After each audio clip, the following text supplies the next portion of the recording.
ETF index mutual funds నేర్చుకుని stock మార్కెట్లో రాణించాలనుకుంటున్నారా? వెంటనే ఈ నెంబర్కి కాల్ చేయండి. నమస్తే రమగారు. నమస్తే జయ. రమగారు, మంచి స్టోరీ చెప్పుకుందామండి. చందమామ కథ చెప్తాం. ఓకే. ఒక ఊళ్ళో ఓ భార్య భర్త అమ్మ ఉండేవాళ్ళట. ఎవరమ్మా? ఆయనమ్మ. ఓకే. అమ్మ కొడుకు కోళ్ళు ఆ, ఇలాగ చెప్పాలి, క్లియర్గా ఉంటాయి. అయితే కోడలికి అత్తగారి మొహమే గిట్టేది కాదట. మా అమ్మని తెచ్చిపెట్టకుండా మీ అమ్మని పంపించేసేయి, ఏదో ఒక గొడవ పెట్టేది. ఆవిడ కొంచెం మృదుభాషి అత్తగారు.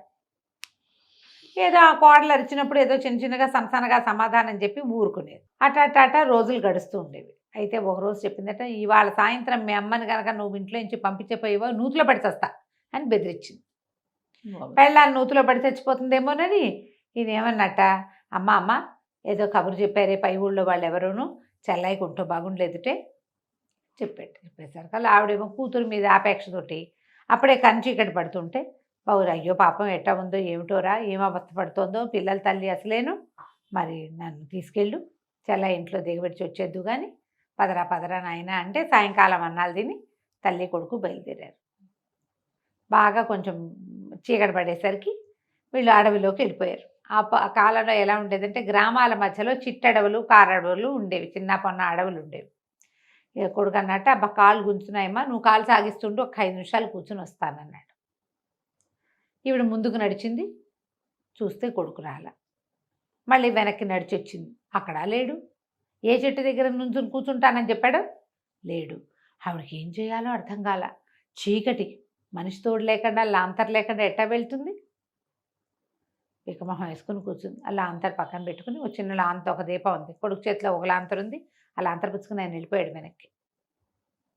అడవిలో వదిలిపెట్టి వెళ్ళిపోయాడు అమ్మని. దౌర్భాగ్యుడు. కనీసం పోనీ చెల్లెలింటైనా వదలొచ్చు కదా. వదలొచ్చు కదా. అసలు చెల్లెలి స్టోరీ మార్చేయండి, లైన్ మార్చేసేయండి. ఓకే. అక్కడి నుంచి ఏమైంది, ఈవిడ పికమొహం వేసుకుని కూర్చుంది, చెట్టు కింద కూర్చుంది, కళ్ళ నీళ్ళు వస్తున్నాయి.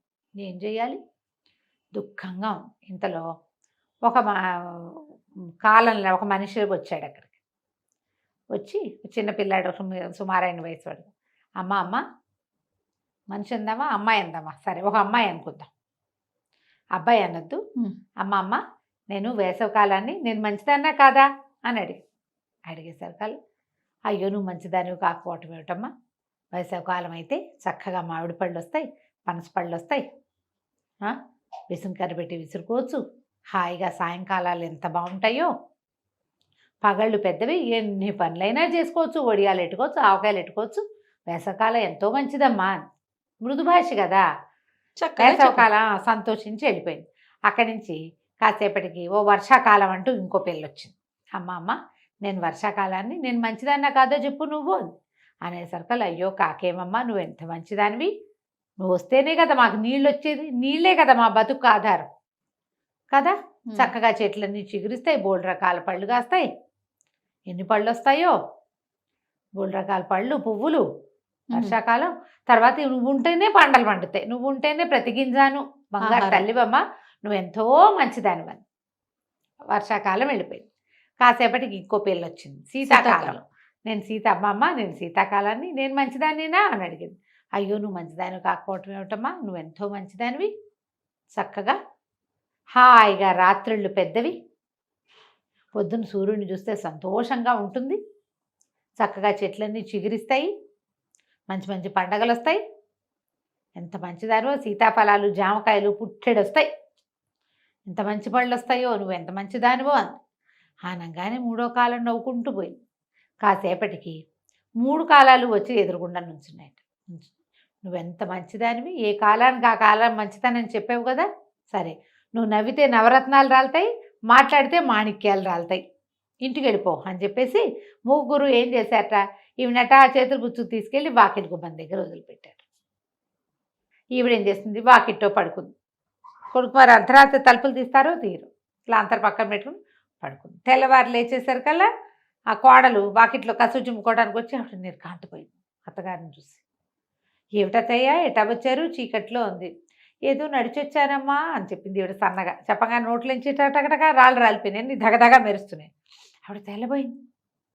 ఏమిటో రాలుతున్నాయి, చూస్తే ఏముంది మాణిక్యాలన్నీ. ఆవిడ మాణిక్యాలు ఈవిడ మృదుభాషి, మితభాషి అప్పుడప్పుడు మాట్లాడుతుంది. ముత్యాలు మాణిక్యాలన్నీ అటు ఇటు ఇంకా ఉండాలి అటుపడ్డా ఇటుపడ్డా అని కోడలు గెంతుకుంటూ అవన్నీ ఏరుకుంటుంటే ఆవిడకి నవ్వు వచ్చింది. నవ్వింది. నవ్వంగానే ఏమైంది, నవరత్నాలు రాలి పడిపోయింది. అన్నీ చూసి ఆశ్చర్యపోయింది. అత్తగారు అప్పుడప్పుడు మాట్లాడుతుంది, అప్పుడప్పుడు నవ్వుతుంది. ఈ ఆనందం పట్టలేకపోయింది. ఇంకేముంది, నవరత్నాలు అమ్ముకుంటే ఎంత డబ్బు. ఆవిడ అప్పుడప్పుడు మాట్లాడినా సరే కదా, చాలు కదా. 2 రోజులు 3 రోజులు గడిచి ఆవిడ మాట్లాడినప్పుడల్లా కాస్త నేర్చుకుని, నవ్వినప్పుడల్లా కాస్త నేర్చుకుని, ఆవిడ జోక్స్ చెప్పి నవ్వించి మరీ ఏరుకుని సంతోషించింది. ఏమనుకుంది కోడలు, అయ్యో అయ్యో మాణిక్యాలు రాలుతున్నాయి, నవరత్నాలు రాలుతున్నాయి, వీళ్ళమ్మ నోట నుంచి రాలితే మనకేమిటి, మనమ్మ నోట నుంచి రాలితే బాగుంటుంది. ఓహో, అవి మా అమ్మ నోట నుంచి రాలితే కదా, మా అమ్మ కదా గొప్ప, ఎవరమ్మ వాళ్ళ గొప్ప, అత్తగారు ఎవడికి గొప్ప. అందుకని ఏమండి ఊరెళ్ళి మా అమ్మని తీసుకురండి అని చెప్తే సరే ఏమైంది, వాళ్ళ అమ్మని తీసుకొచ్చారు. ఈవిడేమో అత్తగారు కాదు పోదు అందు, ఆవిడ దారిని ఆవిడ పని చేసుకుని గుమ్మనంగా కూర్చుంటుంది. అమ్మ వచ్చాక సరే ఆ రోజు రాత్రి మధ్యాహ్నం అన్నం పెట్టింది, సాయంకాలం పెందరాళ్ళు అన్నం పెట్టి, ఏమండి మా అమ్మని తీసుకెళ్ళి మీ అమ్మని ఎక్కడ దిగబెడిచారో అక్కడ దిగబెడిచి వచ్చేయండి. సరే ఆ అమ్మాయిని మోసుకుపోయారు. ఈ కూతురు ఎంత కటువో తల్లి అంత కటువు. కూతుళ్ళకి కటువులు ఎక్కడి నుంచి వస్తాయమ్మా, తల్లి దగ్గర ఎంతో కొంత, మరి తప్పదు కదా. వెళ్ళింది, ఆవిడని తీసుకెళ్ళి అడవిలో కూర్చోబెట్టించారు. ఇక్కడే కూర్చోండి అని చెప్పి ఆవిడ అక్కడ కూర్చునింది. మెల్లిగా కునికి పాటలు పడ్డం మొదలుపెట్టింది. ఈ లోపల వేసవ కాలం వచ్చింది. ఏమండి ఏమమ్మా నాకేసి చూడు, నేను వేసవ కాలాన్ని నేను మంచిదానేనా అంటే, నువ్వేం మంచి గడదు గుడ్డు, ఓహి ఎండ, ఈ చెవి గాడిప ఆ చెవి కొడుతుంది, దిక్కుమాలని ఎండాకాలం ఎప్పుడు పోతుందిరా దేవుడా అనిపిస్తుంది, ఒళ్ళంతా చెమట, ఒకటే గాడుపులు, పడగొట్టు చచ్చిపోతారు తెలుసా మనుషులని అనగానే వేసవకాలానికి ఒళ్ళు మండిపోయింది. రుసరుసలాడుతూ వెళ్ళిపోయింది. అక్కడి నుంచి వర్షాకాలం వచ్చింది. వర్షాకాలం వచ్చి అమ్మ నేను మంచిదాన్నేనా అంతే. ఏం మంచి, ఊరంతా బురద, ఒకటే తేమ, ఓ బట్టలారో ఓ వడియాలారో, కొంపారదు వాకిలారదు, తెరుపుండదు, వచ్చారంటే చుట్టాలు పోరు వర్షాకాలంలో, దిక్కుమాల వర్షాకాలం, వానలతో ఎవడ పడతాడు అనేసరికి వర్షాకాలం వెళ్ళిపోయింది. అక్కడి నుంచి 3వ శీతాకాలం వచ్చింది. వచ్చేసరికల్లా శీతాకాలాన్ని నేను మంచిదాన్నేనా అనగానే, చిచ్చి దిక్కుమాల శీతాకాలం, ఒకటే చలి రాత్రి పగలు, ఏం బాగుంటుంది, తెరుపు ఉండదు, ఎండ ఉండదు, బట్టలారవు, పొయ్యి రాజుకోదు, శీతాకాలం కష్టం కదా, మంచుకు మొహాలు కనపడవు, ఏమీ సుఖం లేదు, పాడు లేదు, దిక్కుమాల కాలం అంతే అనేసరికి 3 కాలాలు ఒక్కసారి వచ్చాయి. నీకు అసలు నోట్లో మంచి మాట ఉందా నీకు అని చెప్పి అక్కడి నుంచి ఆవిడ్ని కాస్త గాడిదని చేసేసి నువ్వు మాట్లాడితే నీ నోటి నుంచి పురుగులు రాలుతాయి, పోపో అని తోలి కరెక్ట్గా వాకిట్లోకి తోలిపెట్టాయి.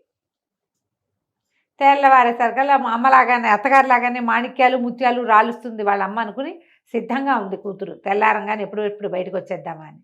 తెల్లారే బయటకు వస్తే అమ్మ బదులు వాకిట్లో గాడిద నుంచి, ఎవరు తోలారే నిన్ను అనగానే నేనే అంది కూతురు. తల్లి అంటమి తల్లి వాయిసే, ఇన్ని పురుగులు రాలిపడ్డాయి. అడిలిపోయింది. ఏమిటి అమ్మ ఇట అయిపోయేవేమిటి, ఈ పురుగులు ఏమిటి అంటే, ఆవిడెవరో 3 ఆడపిల్లలు వచ్చారు, మేము ఆ కాలాన్ని ఈ కాలాన్ని అంటే, నేనేదో నాకు దోచింది నేను చెప్పాను, 3 కలిసి నన్ను గాడిదగా మార్చి నోటి నుంచి పురుగులు రాలుతాయంటే వాకిలంతా పురుగులు మయం. చీపురేసి ఊడ్చుకుంది కోడలు, కూతురు ఊడ్చుకుని, చిచ్చి మా నమ్మ నోరు మంచిది కాదు,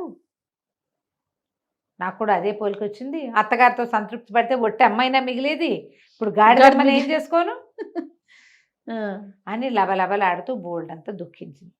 కాలాలని దూషించకూడదు, ఏ కాలానికి ఆ కాలమే. అవన్నీ మనకు ఉపయోగపడేవే. కథ రూపంలో చెప్పినా, ఇది ఎవరో అత్తా కోడళ్ళ కథ చెప్పారు కానీ మనకి చెప్పాల్సింది సీజన్స్ని తిట్టకూడదు. అవి ఉంటేనే మన జనన మరణ చక్రాలు, ఈ జీవన చక్రం నడుస్తూ ఉంటుంది. ఈ కాలంతో ఇబ్బంది, ఆ కాలం అయితే బాగుంటుందంటే, ఏ కాలమైనా ఎప్పుడు ఇబ్బందులతో ఎప్పుడు ఉంటాయి, సుఖాలు ఎప్పుడు ఉంటాయి, అవన్నీ మనకు అవసరం కదా. అందుకని కాలాలను తిట్టకూడదని పెద్దవాళ్ళు చెప్పే కథ ఇది. చాలా బాగుంది. నమస్తే.